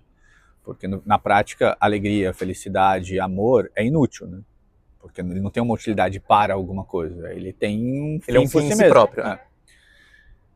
Então, assim, eu acho que todo esse movimento de hype de AI ainda está sendo um assunto, sabe? Na nossa indústria, eu inclusive, num dos artigos que eu escrevi mais recentemente, para a revista da SET, o título é bem agressivo, assim, eu fiz um convite a que a indústria de mídia parasse de contratar ferramentas por um ano. Sabe? Para de contratar ferramenta e olha para as tuas necessidades, os seus problemas de uma maneira mais estratégica. Fechado para balanço mesmo aqui. Sabe? Não, porque agora tem um negócio que corta o vídeo na vertical, aí não tem outro agora que faz sumarização, não sei o que. Cara, é um monte de penduricalhozinho assim, não entendi, cara, mas assim, vou usar um exemplo real, tá, para te explicar isso. Grande televisão latino-americana, tá lá, procurou a gente inclusive para saber como é que se a gente poderia ajudar eles a fazer verticalização de vídeos de jornalismo. Aí eu falei, pra quê? Não, vídeo vertical, Eu falei, não, mas eu entendi, mas pra quê? Qual a intenção? Você é um dos maiores canais de notícia do mundo. Pra quê? Não, eu produzo jornal, quero fazer com que esse conteúdo chegue em mais canais, em mais pessoas. Entendi, então esse é o problema. O problema não é o vídeo vertical. O vídeo vertical é um dos jeitos de entregar o que Talvez você ele seja a solução. Ele é ele uma solução, pode mas a ser gente tem que parte entender o problema melhor. Exatamente. Se você quer fazer com que o seu conteúdo Chegue para mais chegue pessoas. para mais pessoas, em mais canais, e etc., que tal a gente tentar mexer nesse assunto aqui? E aí eu tenho um certo nível de intimidade com essa pessoa. Eu falei, cara, você não precisa contratar ninguém. Tem um blueprint na AWS chamado Bedrock que verticaliza o que você quiser. Eu não vou ficar te vendendo esse troço, porque esse troço não importa pra você. Pare de procurar, pare de gastar seu tempo sendo diretor gigante desse canal, procurando uma ferramenta que verticaliza. Você não é um TikToker, sabe? Você não é um... Você é um grupo televisivo grande, cara. Concentra o seu... cada 15 minutos que você fica pensando nisso é um desperdício de energia e de recurso para o teu negócio. Então, se você quer só fazer verticalização, tem lá, AWS Bedrock, tem um scriptzinho lá que você pede pro seu time de tecnologia enfiar no output do seu Premiere aí, vai sair um vídeo vertical super bom, inclusive faz ao vivo. Mas vamos discutir o assunto de como é que você faz com que o seu conteúdo seja mais valioso? Esse problema é bem mais interessante. Porque é isso que você quer. Ele falou, é verdade, é isso que eu quero. Eu quero que o jornal das 9 tenha vários formatos, vá para vários lugares, distribua. Pô, isso aqui é legal pra caramba de olhar. E a solução não vai ser só verticalizar. Claro que não, claro que não. Então, cara, para de... O que eu tô querendo dizer com isso? Tem lá uma inteligência artificial que verticaliza o vídeo, mas que olha o enquadramento, tenta pegar o maior número de elementos dentro de um quadro, não sei o que e tal. Mas não é essa a questão. Ele não quer esse troço. Esse troço aqui é uma... O caminho que eu acho que a inteligência artificial vai fazer mesmo, ela vai virar não assunto. Sabe? O exemplo que eu gosto de dar é o seguinte: você, quando manda uma mensagem no WhatsApp para alguém, você discute como é que ela sai do seu telefone e chega do outro lado? Protocolo. Não discute. Cara, eu lembro do meu pai falando isso para mim quando ele trabalhava na Volkswagen. Era um evento quando tinha videoconferência. Sabe? Pô, sei lá, chegava 3 horas mais cedo no escritório, sabe? Porque pô, hoje vai ter videoconferência. E era uma confusão, né? Ligava o protocolo do não sei o que conectava com a fábrica no São Bernardo, na Alemanha, sei lá o que. Cara, hoje eu falo centenas de vezes num clique do telefone, com FaceTime, com vídeo, não sei o que. Zoom, Cisco, 200 diferentes. Alguém por acaso está discutindo de que jeito a minha voz sincroniza com a minha imagem, que é uma treta. É difícil pra caramba isso. Cara, isso é tecnologia num nível de engenharia. Nego resolveu esse assunto. Sim. Por que raios eu, que sou usuário do troço de ligar pro meu pai... ou quer pensar nisso? Esquece. Isso não é assunto. Isso não é assunto. O uso de inteligência artificial... Primeiro, tem uma parte dessa história que é... A gente precisa adquirir fluência. Ou seja, a população economicamente ativa precisa ter noção do que isso é. Porque tem aspectos nocivos dentro dessa dinâmica, né? De manipulação dos dados, de criação de coisas que não existem, etc. Você precisa ter uma noção. Conforme você é um profissional mais conectado a determinadas indústrias, você precisa ter mais conhecimento sobre o que tange a sua indústria. Na mídia, o cara precisa entender como é que o dado é capturado, como é que o dado é processado, como é que aquilo gera aquela imagem, como é que aquilo gera aquele texto, quais são as iterações que aquilo faz, como é que esse dado se perde num conjunto de dados, de modelos de Large Language Models que são feitos, por princípio, para misturar as origens dos dados e se perder nas origens dos dados. Então, isso explica por que o jornalismo não deveria usar modelo público de inteligência artificial, né? Porque você não tem como saber a origem do dado. De onde vem. Isso explica por que talvez esses caras deveriam ter os seus próprios datasets com seus modelos menores para atenderem às suas necessidades. Específicas, sim. Então, isso é um conhecimento específico. Mas isso é o que o jornalista precisa saber? Não. O jornalista precisa entrar na plataforma da BBC, que alguém estruturou estrategicamente esse assunto, e escreveu o artigo dele em colaboração com a inteligência artificial, em colaboração com aquele agente digital. Como ele faria com um estagiário. Como, no outro exemplo bom que a gente dá, é assim, quando você vai escrever um filme, ou uma série, tem um lugar chamado sala de roteiro. Tem os roteiristas que vão assinar aquilo e tem mais 30 pessoas trabalhando no roteiro. um fazendo pesquisa, o outro verificando Data, culturalmente a semântica do não sei o quê, o outro tentando entender as lógicas das cenas e compondo os arcos narrativos. Cara, é um time fazendo aquilo. Você pode ter mais um, que é um agente, que tem uma componente de várias coisas, que está te ajudando naquele trabalho. E treinado naqueles... Não interessa se aquilo usou LLM, inteligência artificial preditiva, se aquilo usou machine... Não importa, que assunto é esse? Você é o roteirista do filme, você está escrevendo um filme, cara. Você quer a estética do filme, a lógica da cena, a música que vai se conectar com não sei o quê. E você tem lá mais um suporte para fazer. E eu acho que esse é o caminho. Nós vamos estar... Cara, a gente usa inteligência artificial para organizar as fotos do nosso telefone há 15 anos. Reconhecimento facial, visão computacional. Nós estamos discutindo esse assunto porque às vezes a gente acha engraçado. Nossa, esse cara aqui não sou eu e ele tá junto com as minhas fotos. Claro que sou eu. Pô, que engraçado. Deixa eu mudar aqui e fazer essas coisas. Tá lá, cara. Tá rodando esse troço há anos já. E ninguém nunca falou disso. O uso dessa técnica, porque é uma técnica, vai permear pela indústria, assim eu espero que aconteça, e isso vai deixar de ser um assunto. Para a nossa indústria, que é o que eu posso falar mais, atrapalha isso ser um assunto. Porque parece que todo mundo tem que ser um especialista em inteligência artificial, e não dá para ser. Cara, o time da Mantis tem 15 engenheiros.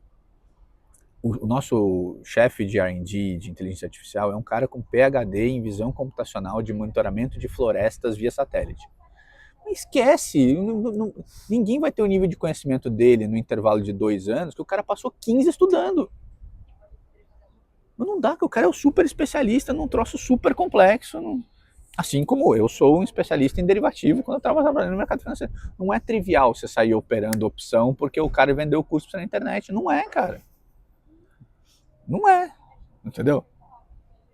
Assim, não é porque eu vi um curso na internet de operar joelho que eu vou lá falar, puta, quer saber? Menisco ruim aqui, hein?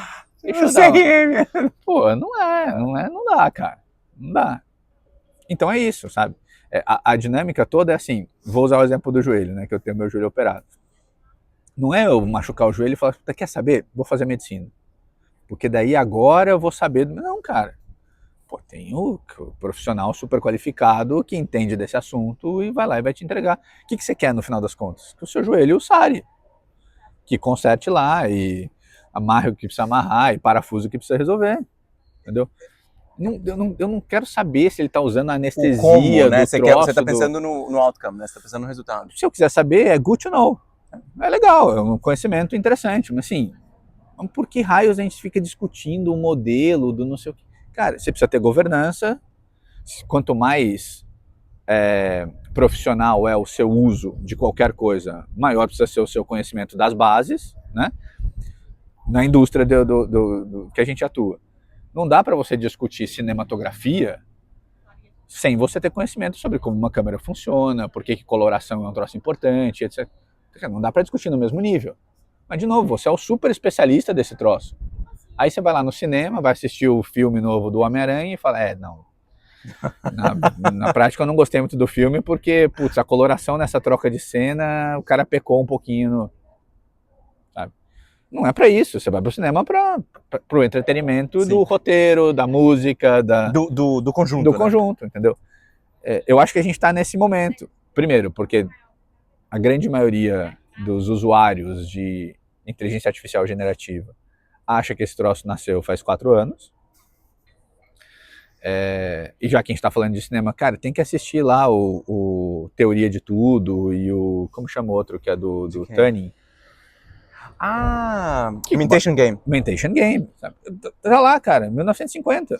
O cara lá construindo o computador que se mexe sozinho o enigma, e né? Quebra o enigma. Tá lá, cara, origem da inteligência artificial, 1952, sei lá, 56. Tá lá, cara, 70, vai fazer 80 anos, velhinha de 80 anos, cara. E durante esse tempo todo, milhões de cientistas contribuíram para agora você poder escrever um prompt cheio de erro de gramática. Ele entender, e ele fala, nossa, olha que legal, você entendeu isso aqui. Isso é uma coisa super legal, cara, para a gente encerrar esse assunto. Eu espero que o efeito de inteligência artificial conversacional faça com que a gente resgate a nossa capacidade de fazer pergunta. Porque a nossa geração, você acha que é um pouco mais novo do que eu, mas não deve ser muito mais novo, mas a nossa geração, que nasceu no começo dos anos 80, final dos anos 70, no começo dos anos 80, até os anos 90, a gente fez parte, talvez, da última geração em que era muito simples a nossa vida. Você estudava bastante, ia arrumar um emprego, a sua entrevista de emprego era para você dar respostas, e você era contratado porque você entregava as melhores respostas e as melhores soluções para as coisas que você estava conectado. Isso é o inverso oposto do pensamento científico. O pensamento científico é, quanto mais você sabe sobre alguma coisa, mais dúvidas você tem por essa coisa, mais perguntas você faz. E melhor você consegue embasar essas perguntas, né? É o que o Marcelo Gleiser exemplifica muito bem, que é a teoria da ilha, né? Então, o seu conhecimento é o tamanho da ilha, então ele vai crescendo, mas o seu desconhecimento é a margem da ilha. Então, toda vez que o seu conhecimento aumenta, a margem da ilha aumenta muito mais e você passa a ter percepção do seu desconhecimento ainda maior, né? Eu espero que esse jeito conversacional com um volume de informação, né? Porque lá não tem só dado, tem muita informação. Gigantesco, né? Gigantesco e errático, porque ele não é padronizado, ele é errático, como as conversações naturais, com um adendo que é super importante, que a gente precisa ter clareza de que todos os modelos conversacionais de inteligência artificial têm viés. E tem o viés do dono. Como as nossas conversas também já tinham, né? Mas a gente não pode perder isso de vista. Sim. Assim como as redes sociais têm o viés do dono. A rede social não é social, não é do país, não é da nação, não é global. Sim. O Instagram tem dono, o Facebook tem dono, o X tem dono, o Red Note na China tem dono e assim por diante. Os modelos de inteligência artificial têm donos e, portanto, eles são treinados e parametrizados com o viés dos seus donos. O que eu estou querendo dizer com isso é o seguinte: quando a gente interage no jeito mais simples possível, que é mandando uma perguntinha no chat do GPT, do Gemini, do Kimi, do DeepSeek, etc., eu espero que os meus filhos sejam exigidos a escreverem melhores perguntas. Porque o melhor jeito de você obter conhecimento numa biblioteca bizarra de coisas é fazendo perguntas cada vez melhores. Porque você não vai ficar encontrando sempre as respostas. Você vai sendo instigado a aumentar o seu conhecimento sobre aquilo, o que provavelmente vai gerar mais desconhecimento sobre aquilo ou outras coisas. Então, cara, eu acho espetacular a dinâmica de você poder ir lá e interagir com uma ferramenta como essa. O risco que eu acho que acontece é que a geração adolescente e jovem, que não é culpada por estar vivendo nesse limbo, ela está inserida num contexto social em que ainda a nossa geração e a anterior exige delas respostas, mas ela está sendo pressionada por um modelo que voltou a exigir o pensamento científico das perguntas. Algo pelo qual ela não foi treinada, né? Ela não foi treinada e todas as vezes que ela expõe isso, parece que é um mimimi. Parece, também fica perguntando todas as coisas. Caraca, cara, foi assim que o planeta evoluiu, sabe? Foi o cara olhar o troço que fez fogo e falar, mas como é que isso aqui aconteceu, cara? Como é que essa água fica aqui dentro e a luz passa no... Puta, estranho isso aqui, hein? Eu não quero encontrar uma resposta, eu quero explorar isso aqui. Perguntar, né? Perguntar. E não ter certeza, e aí... Eu sou muito fã do Marcelo Gleiser, né? E, cara, é muito interessante, porque o cara estudou, acho que um dos PhDs dele foi sobre a teoria de cordas e tal, não sei, porque o cara se esforçou 10 anos estudando esse troço e tal, não sei o quê. E aí hoje ele acha que aquilo não faz o menor sentido. Puta, cara, pensa só o que é você ter a humildade intelectual de reconhecer. Falar, cara, eu gastei 10 anos da minha vida estudando profundamente um troço, escrevi uma tese inédita sobre aquilo no meu PhD, e depois eu descobri, estudando mais e mais, que aquilo não tem o menor sentido. Cara, é um desapego pelo conhecimento, não pelo conhecimento, mas pela certeza, que move isso move o mundo pra caramba, sabe? Putz, cara, isso aí é tão importante pro momento que a gente tá vivendo agora, sabe? Humildade intelectual? Não, e eu aprendi com a gente nesse nosso papo aqui, a gente tá tendo pouca conversa, né? Tá sendo muito mais um discurso meu aqui. Mas a gente perdeu tanto a capacidade de diálogo, e eu aprendi com uma ex-sócia minha que diálogo tem como princípio a escuta e não a fala. Uhum. E escuta é você prestar atenção no que o outro está falando, né? Não é Ativamente. só parar de falar. Então, inclusive, tentar tirar da tua cabeça a antecipação do que você vai responder para ele antes dele falar o que você... Porque senão você deixa de ouvir e você escuta, deixa de ouvir, né? você só tá passivamente ali, né?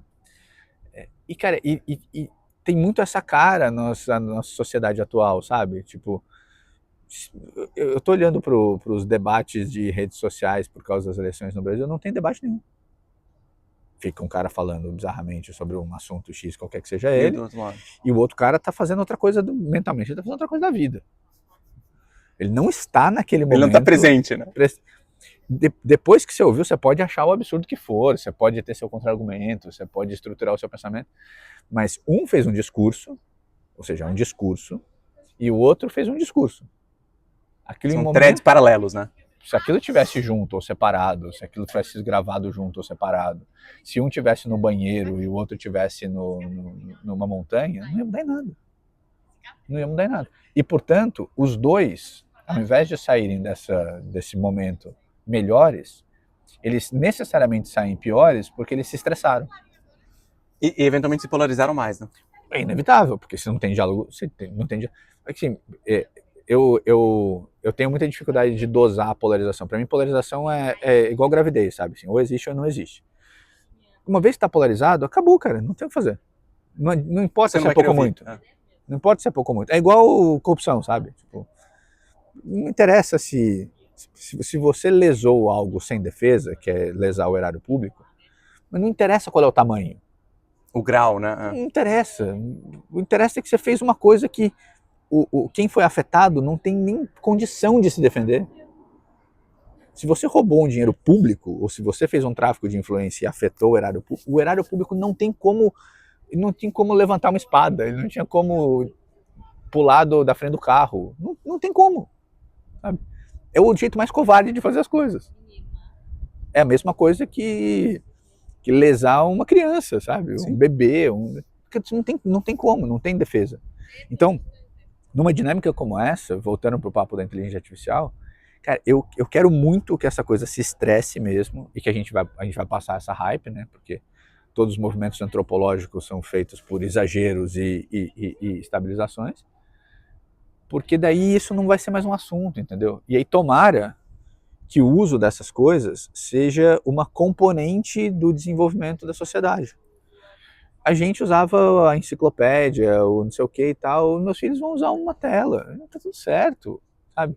Isso quer dizer que eles não têm que escrever com a mão? Não, tem que escrever com a mão sim, porque isso tem a ver com outras habilidades que não é só habilidade... psicomotoras. O que provavelmente a gente vai fazer, a gente vai ser cada vez menos conteudista.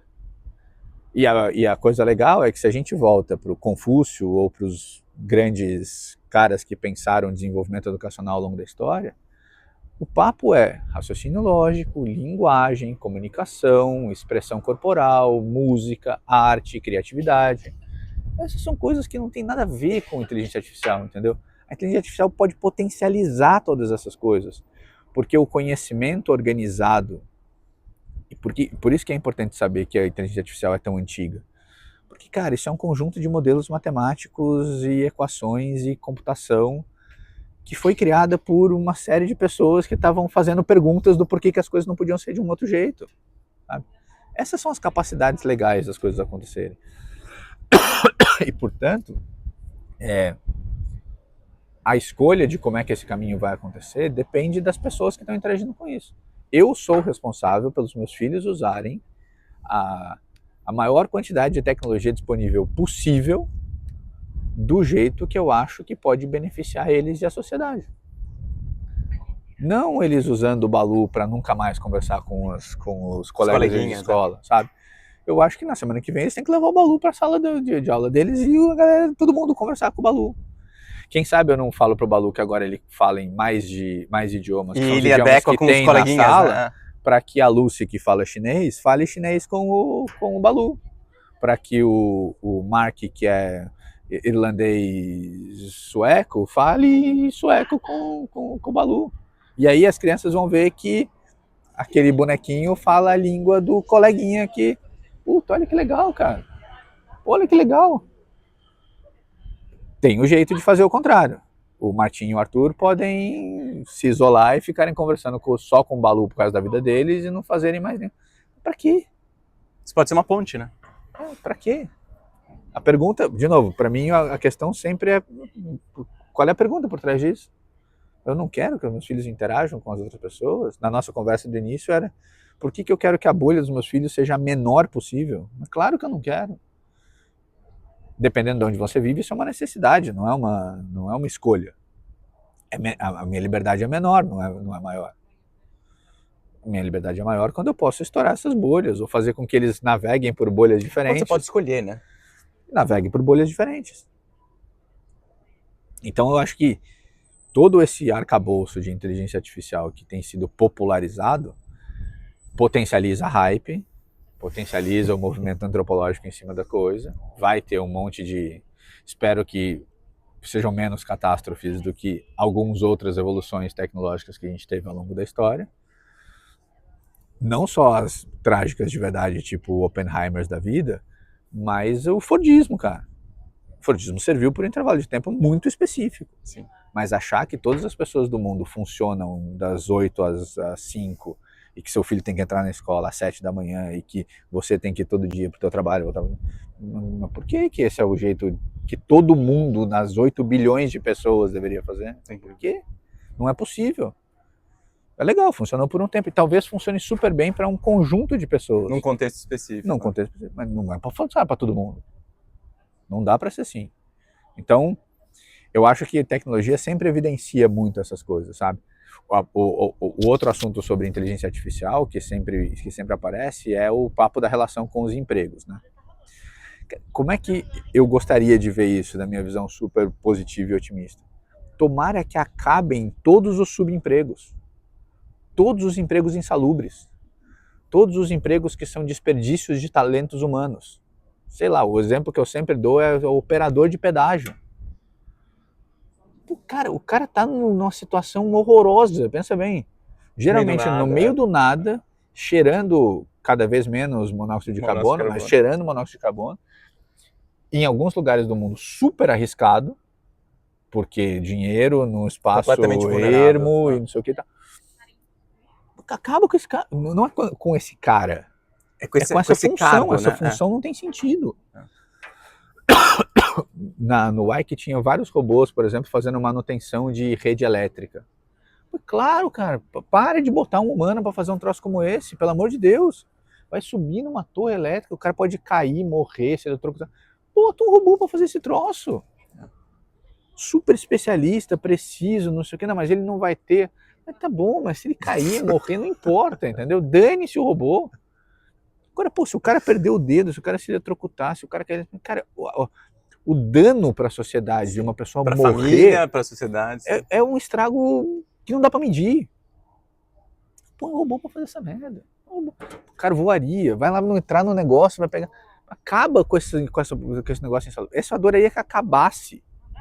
Agora, todas as outras... o nego fica fazendo essa tentativa futurista de tentar prever isso. Mas é óbvio que o nosso desconhecimento sobre como a relação de trabalho vai acontecer no futuro não nos permite pensar num futuro que de fato vai acontecer. Mas dá para imaginar que a gente vai ter muito mais outras funções que a gente não tem capacidade hoje de olhar, porque a gente sempre tem a tendência a dirigir a vida olhando pelo retrovisor e não pelo para-brisa.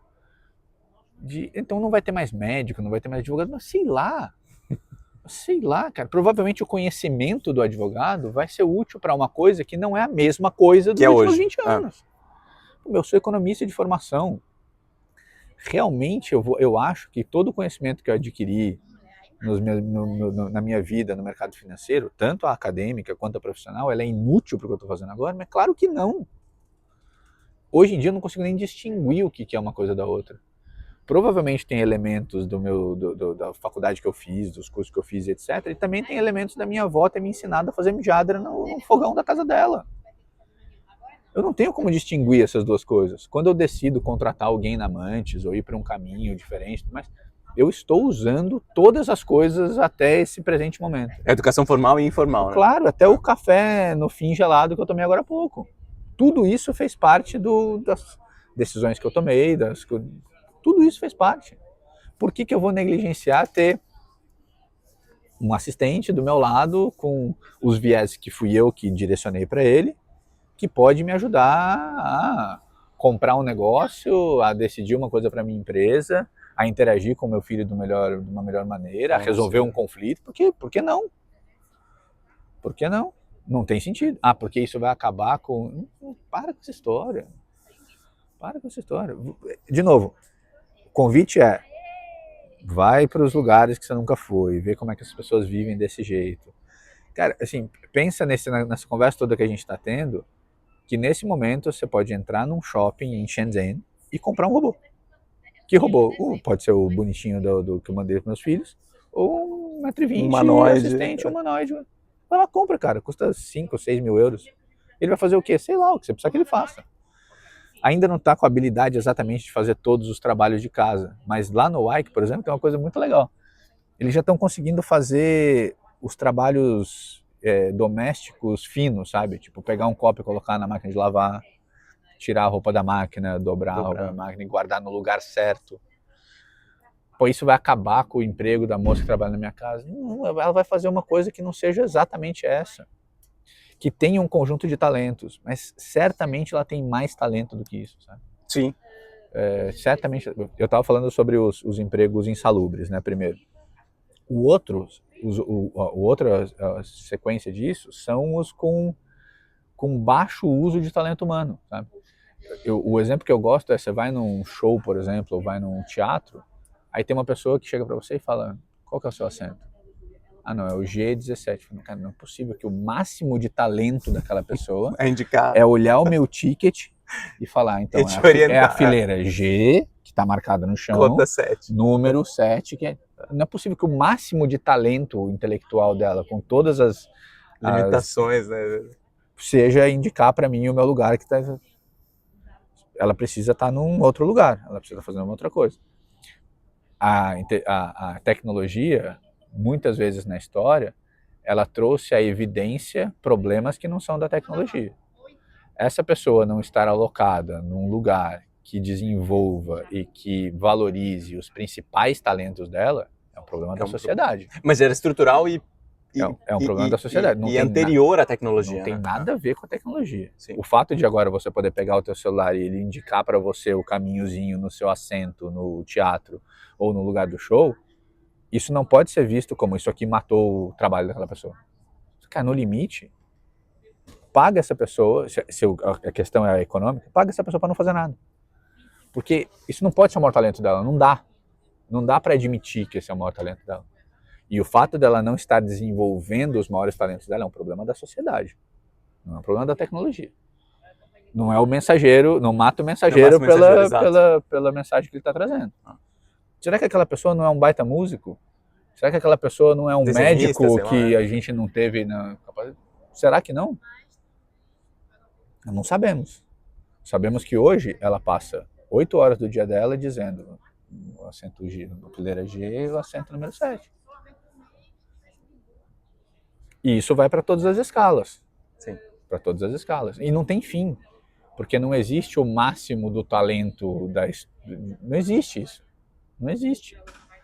A gente desenvolver os nossos talentos de tempos em tempos não tem fim. E eu acho que a tecnologia ajuda muito a evidenciar essas coisas. E tem que ter essa frieza, sabe? Tem que ter essa frieza de dizer, então, destacamento, né? Daqui a pouco a minha casa vai ter alguém fazendo os trabalhos de casa que é um robô. Entendeu? Um robô. Aí não vai ter mais a pessoa, mas claro, porque daí essa pessoa vai fazer outra coisa da vida dela. Talvez não seja nessa geração. Deixa eu... um segundo.